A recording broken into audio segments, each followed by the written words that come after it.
تم نے میرے ساتھ آگے بھی کام کرنا ہے یا بس ایک یہی کام کرنا ہے؟ اس نے کہا میں نے آپ کے ساتھ آگے بھی کام کرنا ہے۔ میں نے کہا تو چلو پھر مفتی تقی عثمانی صاحب کے پاس، ان سے پوچھو ہم کام کریں تو کس طرح کریں۔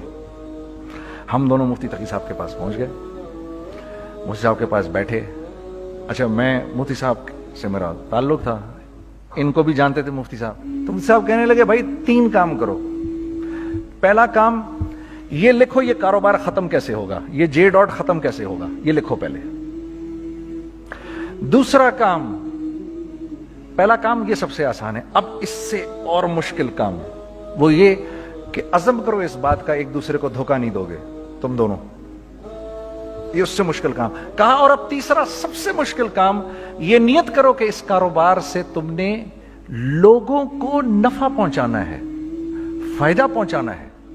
اگر یہ 3 کام تم لوگوں نے کر لیے تو تم دونوں کا تیسرا پارٹنر اللہ ہو جائے گا۔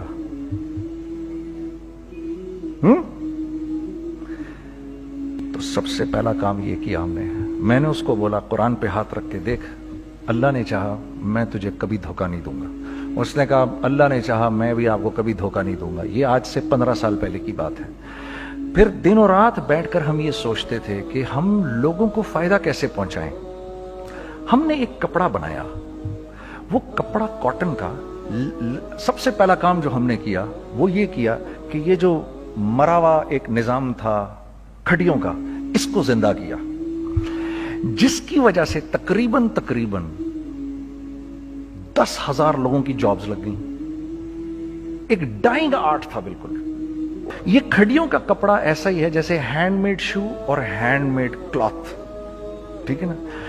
میں قسماً کہتا ہوں کہ اگر آپ کو میں نے ایک دفعہ آپ نے میرا کرتا پہن لیا جو کھڑی کا بنا ہوا ہے، ہو نہیں سکتا کہ دوسرا کوئی کرتا آپ سے پہنا جائے اس کے بعد۔ وہ ایسے جسم سے ملائم طریقے سے جسم پر آ کر لگ جاتا ہے۔ اس کپڑے کی ہم منہ مانگی قیمت لے سکتے تھے۔ آج اللہ کو حاضر ناظر جان کر کہہ رہا ہوں، ہم نے ایسا نہیں کیا، ہم نے ایسا نہیں کیا۔ ہم چاہتے تو کیا کر جاتے، لیکن نہیں کیا ہم نے، ٹھیک ہے۔ پہلا کام ہم نے کہا اور 2 لوگوں کو، اور 2 لوگوں کو، اور 2 لوگ پسند کریں گے، کوئی نہیں کوئی نہیں کوئی نہیں۔ میں آپ کو ایسی سینکڑوں مثالیں دے سکتا ہوں کہ ہم کیا کر سکتے تھے، ہم نے کیا نہیں کیا، صرف اس تیسرے پوائنٹ کو سامنے رکھنے کے لیے۔ وہ تیسرا پوائنٹ کیا ہے؟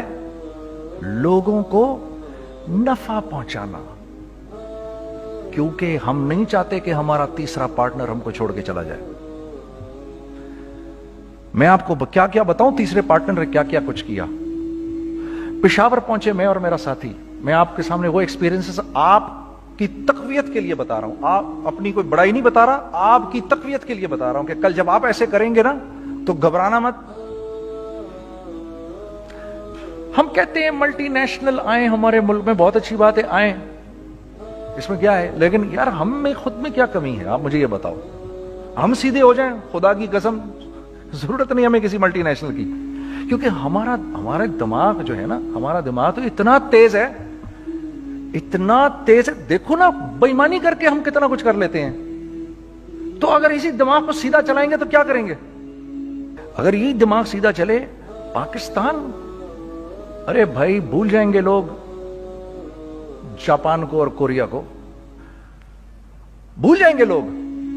اگر واللہ یقین کرو، اگر ہم اس ایک بات کو سامنے رکھ لیں، مجھے میرا اللہ دیکھ رہا ہے، اللہ مجھے دیکھ رہا ہے، میں نہیں کر سکتا، دنیا کو نہیں پتا کیا ہو رہا ہے۔ میں آپ کو بتاؤں ہمیں کیا سکھایا گیا ہے، اگر میں آج آپ کو بتاؤں تو آپ حیران ہو جائیں گے کہ یار تو پاگل ہے۔ میرے نبی نے کیا بولا؟ دیکھیے، میں سر کی گاڑی خریدنے آیا، ان کی گاڑی مجھے بہت اچھی لگ رہی ہے، اب پہلا کام کیا کروں گا، ان کی گاڑی کی برائیاں شروع کر دوں گا، سر یہ تو اس کے ادھر بھی ادھر ڈینٹ لگا ہوا ہے، اس کے تو ادھر بھی وہ لگا۔ اچھا پہلے کیا ہوگا، پہلے یہ تھوڑے سے ڈپریس ہوں گے، پھر ان کو غصہ آنا شروع ہو جائے گا، پھر یہ ٹھنڈے ہو جائیں گے، غصہ نہیں کھائیں گے، پھر یہ کہیں گے اس کو میری گاڑی پسند ہے، اب تو مرتا مر جائے میں اس کی قیمت کم نہیں کروں گا، ٹھیک۔ آپ صلی اللہ علیہ وسلم نے اس بات سے منع فرمایا، کبھی مت کرو یہ۔ اس کے برعکس میں سر کے پاس آیا، سر ویری ویل مینٹینڈ کار، آپ تو اس کا مطلب گاڑی کا خیال رکھتے ہیں، سر مجھے تو دیکھتے ہی اچھی لگ گئی، لیکن سر یقین کریں آپ یہ مانگ رہے نا, میرے پاس اتنے ہیں نہیں, یہ دے سکتا ہوں, I would be very grateful اگر آپ مجھے دے دیں. تو یہ جب مجھے اپنی گاڑی دیں گے اتنے بڑے دل سے دیں گے, ٹھیک ہے, کم بھی کریں گے, کہیں گے یار کم کر دیتا ہوں, چلو کوئی نہیں, جاؤ جنید عیاشی کرو, دیکھو میری گاڑی کا خیال رکھنا. کم میں بیچ رہے ہیں لیکن خوش کتنے ہیں کہ یار اس نے میری گاڑی کی تعریف کی, اس نے میری گاڑی کو رکھا.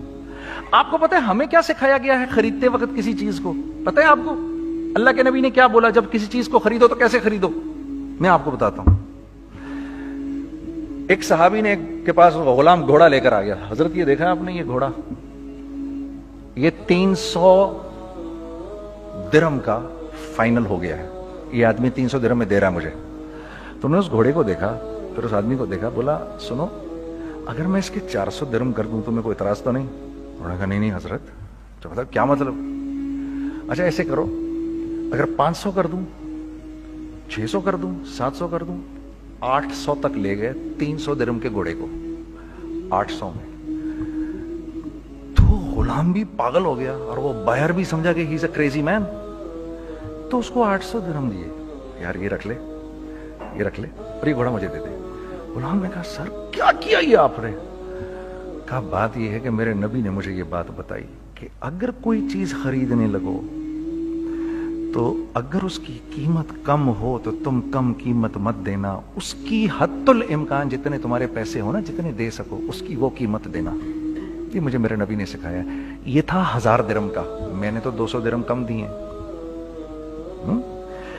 یہ مزاج ہمیں سکھایا گیا, یہ مزاج ہمیں سکھایا گیا, اور اس مزاج کی بنیاد پر کیا ہوا کہ عمر بن عبدالعزیز کے دور میں ایسے آدمی زکات لے کر کھڑا ہوتا تھا, کہتا تھا بھائی کوئی لے لے زکات, اور ایک آدمی زکات لینے والا نہیں تھا. آپ کا فائنانس منسٹر آپ کو کیا کہتا ہے؟ ہمارے ریونیو میں کتنے بلین ڈالر ہیں؟ کتنے بلین ڈالر ہیں جی؟ 16 بلین. کتنے جی؟ 8 بلین, 20 بلین. وہ بتاتا ہے آپ کو ہمارے اس میں ہیں. سیدنا عمر, سیدنا عثمان, سیدنا علی کے دور میں جبکہ مسلمانوں کی خوشحالی اپنے عروج پہ تھی, روزانہ بیت المال میں جھاڑو پھرتا تھا, پورا جھاڑو مار کے دے دیتے تھے لوگوں کو, صاف کر دیتے. ہاں یہاں پر سکسیس کا معیار کیا ہے؟ 16 بلین ہے ہمارے اکاؤنٹ کے اندر. اور آئیے میں آپ کو لے کے چلتا ہوں ایک ایسے آدمی کے گھر پہ جس کے 5 بچے ہیں, 1500 روپے مہینہ اس کو ملتا ہے. ان 5 بچوں میں اس نے اپنی زندگی گزارنی ہے. ایسا 1-2 نہیں ہے, میں آپ کو لے کے چلتا ہوں, چلیں میرے ساتھ. ایسے 1-2 نہیں ہیں, ایسے ہیں سینکڑوں بھی نہیں, ہزاروں ہیں ایسے. فلاں بینک بتا رہا ہے ارے یار ہماری سکسیس دیکھو 2.5 بلین ہے ہمارے اکاؤنٹ کے اندر. بھائی 2.5 بلین تیرے اکاؤنٹ میں ہونا کیوں چاہیے؟ گنتی کہ تم 6 4 50 60 200 250 تو لوگ ہو تم لوگ. 250 بلین تمہارے اکاؤنٹ کے اندر ہے, 250 ملین تمہارے اکاؤنٹ کے اندر, 250 بلین تمہارے اکاؤنٹ کے اندر ہے. کیوں بھائی, کیوں ہے تمہارے اکاؤنٹ کے اندر؟ یہ نکل کے معاشرے میں کیوں نہیں جا رہا؟ سود یہ کرتا ہے, کچھ گنے چنے لوگوں کے پاس پیسہ آ جاتا ہے معاشرے میں, اور معاشرے کا خون اور ہڈیاں سب باہر نکل جاتی ہیں لوگوں کے جسموں سے, اور لوگ پھر اللہ کی طرف سے پھر حالات اترتے ہیں, لوگوں کے دلوں میں نفرت اللہ ڈال دیتے ہیں, لوگوں کے دلوں کے اندر خود غرضی آ جاتی ہے. یہ آسمان سے فیصلہ ہوتا ہے, اوپر سے فیصلہ ہوتا ہے. امن ہٹا لو اس معاشرے سے تو امن ہٹ جاتا ہے. خوف کا لباس پہنا دو ان کو تو خوف کا لباس پہنا دیا جاتا ہے. ہر آدمی خوف میں ڈر رہا ہوتا ہے, بس ایک ڈر میں پتہ نہیں کیا ہو جائے گا, یہ ہو جائے گا, وہ ہو جائے گا. یہ اوپر سے فیصلہ ہوتا ہے. ہم اس فیکٹر کو بیچ میں سے نکال ہی دیتے ہیں, ڈسکس ہی نہیں کرتے. رزق کے بارے میں اللہ نے کیا کہا ہے؟ وَفِي السَّمَاءِ رِزْقُكُمْ وَمَا تُوعَدُونَ. میرے بندے کسی خوش فہمی میں نہ رہنا, جس رزق کا تجھ سے وعدہ کیا گیا ہے وہ تو آسمانوں سے اتر رہا ہے, وہ اس کا زمین سے تو اس کا تعلق ہی کوئی نہیں ہے. ٹھیک ہے, یہ بیک گراؤنڈ تھا میرے اور میرے دوست کا. جب ہم نے یہ کام شروع کیا ہم نے اللہ کو ساتھ لیا.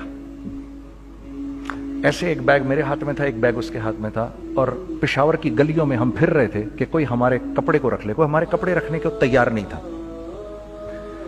تو پشاور میں ایک سڑک ہے ارباب روڈ, اس کے اوپر ادھر بھی دکانیں ہیں ادھر بھی دکانیں ہیں. تو ہم ارباب روڈ پہ اوپر نیچے دونوں پھر رہے تھے کہ کوئی ہمارے کپڑے رکھ لے. عید کے دنوں میں کوئی رکھ نہیں رہا تھا. ایک بیگ دو بیگ ہم دونوں نے پکڑے ہوئے. ہم سڑک پہ پھر آخر ایسے تھک کے کھڑے ہو گئے کہ کیا کریں, اب کیا کریں, کہ میرے کندھے پہ کسی نے سے پیچھے سے ہاتھ رکھا. میں نے سے پیچھے مڑ کے دیکھا تو میں نے دیکھا ایک خان صاحب کھڑے ہیں. ہم سے تم ادھر کیا کر رہے ہیں؟ میں نے کہا جی لالا کچھ نہیں, میں تو ایسے دکانوں کو کپڑے شپڑے. سنو میرا باپ تیرے کو بڑا پسند کرتا ہے, ذرا میرے ساتھ آ. میں نے کہا جی اچھا جی. میں چلا گیا اس کے ساتھ. تو وہاں گیا تو وہ خان صاحب تھے بڑی عمر کے, وہ بیٹھے ہوئے تھے, ان کے ساتھ 4 بچے بیٹھے ہوئے تھے ان کے. تو وہ مجھے دیکھ کر کہتے ہیں تو نے گانا چھوڑ دیا؟ میں نے کہا جی میں نے چھوڑ دیا. پکی بات ہے؟ میں نے کہا جی پکی بات ہی ہے, اب کپڑے لے کے بیچ رہا ہوں آپ کے سامنے. یہ دکان دیکھ, یہ چاہیے تیرے کو؟ ایک ڈبل سٹوریڈ بڑا سا ایک پلازا ٹائپ ایک بڑی دکان. اب میری اوقات تو 25,000 روپے مہینہ دینے کی بھی نہیں تھی. کھڑی, اور وہ مجھے بزرگ کہہ رہے ہیں یہ پسند ہے تیرے کو؟ اچھا, اور in the heart of Arbab road, in the heart of Saddar Peshawar, یعنی جو سڑک سے وہاں سے انٹر کرے گا سب سے پہلے اس کو یہ دکان نظر آئے گی. میں نے کہا بزرگوار میں پسند تو بہت ہے لیکن میری تو اوقات ہی نہیں اس کو خریدنے کی. نہیں اپنے منہ سے بول کیا دے گا اس کے. میں نے کہا حضرت آپ نے پہلے کتنے میں دی ہوئی تھی؟ پہلے میں نے 2.5 لاکھ روپیہ مہینہ میں دی ہوئی تھی. میں نے کہا لو جی مک گئی گال پھرتے جی. 2.5 لاکھ میں دی ہوئی تو میں کم کرتے کرتے بھی 1 لاکھ بولوں, میں 1 لاکھ بھی نہیں دے سکتا. ارے کچھ تو بول اپنے منہ سے, کچھ تو بول اپنے منہ سے. بیٹھا میں اچھا 65,000 دے سکتا ہے؟ میری سانس میں کوئی سانس آئی. میں نے کہا جی 50,000 دے دوں گا. ڈن. وہ ملٹی سٹوریڈ دکان اس نے مجھے اور میرے پارٹنر کو دے دی, جبکہ ہم دونوں ایسے بیوقوفوں کی طرح اس کو دیکھ رہے, اور یہ بیگ پکڑے ہوئے ہم نے کہ یار یہ دکان ہم دونوں کی. اور دڑا دڑ ہم نے اس میں سامان بھرا. میں کیا بتاؤں, وہ آج بھی ارباب روڈ کی پشاور کی سب سے خوبصورت دکان ہے. اگر آپ کبھی جائیں وہاں پر تو آپ دیکھیں گے وہ جو جنید جمشید کی وہ والی شاپ ہے. میں آپ کو اللہ کا نظام بتا رہا ہوں ہمارے ساتھ چلا کیسا. وہ ہوا 5 سال کی اس کے ساتھ ڈیل کی. جب 5 سال پورے ہو گئے تو میں تھوڑا سا سیٹل ہو گیا. اس بابے کا مجھے فون آیا کہ تیرے کو یاد ہے تجھے میں نے یہ دکان کس طرح دی تھی؟ میں نے کہا ہاں جی مجھے بڑی سی طرح یاد ہے بزرگوار. اس وقت تو نے پیسے بولے تھے, اب میں بولوں گا. میں نے کہا جی کتنے؟ اب میں لوں گا 3 لاکھ روپے مہینہ. میں نے کہا جی ڈن, اب آپ 3 لاکھ لے لیں. آپ نے میرا ہاتھ تب پکڑا جب میرا کوئی ہاتھ پکڑنے والا نہیں تھا. آج میں آپ کے لیے کروں گا. ٹھیک ہے سر. ہم نے اپنے بزنس میں کیا کیا؟ کانسٹنٹ ری انویسٹنگ. ہم لوگوں نے اس میں سے پیسہ نہیں نکالا, اپنے اکاؤنٹس میں نہیں ڈالا, ہم نے اس کو ری انویسٹ کر دیا. ایک چیز چلنا شروع ہوئی, جینٹس چلنا شروع ہوئے, تو لیڈیز کے اندر انویسٹ کرنا شروع کر دیا کہ اب لیڈیز کے لیے کریں. ٹھیک ہے, کوشش یہ کی اللہ کا حکم نہ ٹوٹے. ہم نے جب لیڈیز کیا ہم نے کہا نہیں, عورت کی شکل بورڈ پہ نہیں لگائیں گے. عورت کی شکل اتنی بے قیمت نہیں ہے, اتنی کم قیمت کی نہیں ہے کہ ہم عورت کی شکل لگا کر تو بیچیں. رازق اللہ کی ذات ہے. رازق کوئی عورت تھوڑی ہے, یا کوئی ماڈل تھوڑی ہے, یا کوئی ایکٹریس تھوڑی ہے. ٹھیک ہے. اور پھر سیکنڈلی ہم ایک مسلمانوں کے معاشرے میں رہتے ہیں, یہاں عورت کی ایک ڈگنیٹی ہے, اس کی ایک رسپیکٹ ہے. ہم نے کہا نہیں استعمال کریں گے. ہم نے بس جو بھی کبھی کچھ سمجھ میں آیا کر دیا. اللہ نے اس کو بھی چلانا شروع کر دیا. جب وہ بھی چلنا شروع کر گیا تو پھر ہم نے کہا are next step should be وہ اسٹیپ جو آج سے 8-9 سال پہلے سوچا تھا ہم نے. وہ کیا ہے؟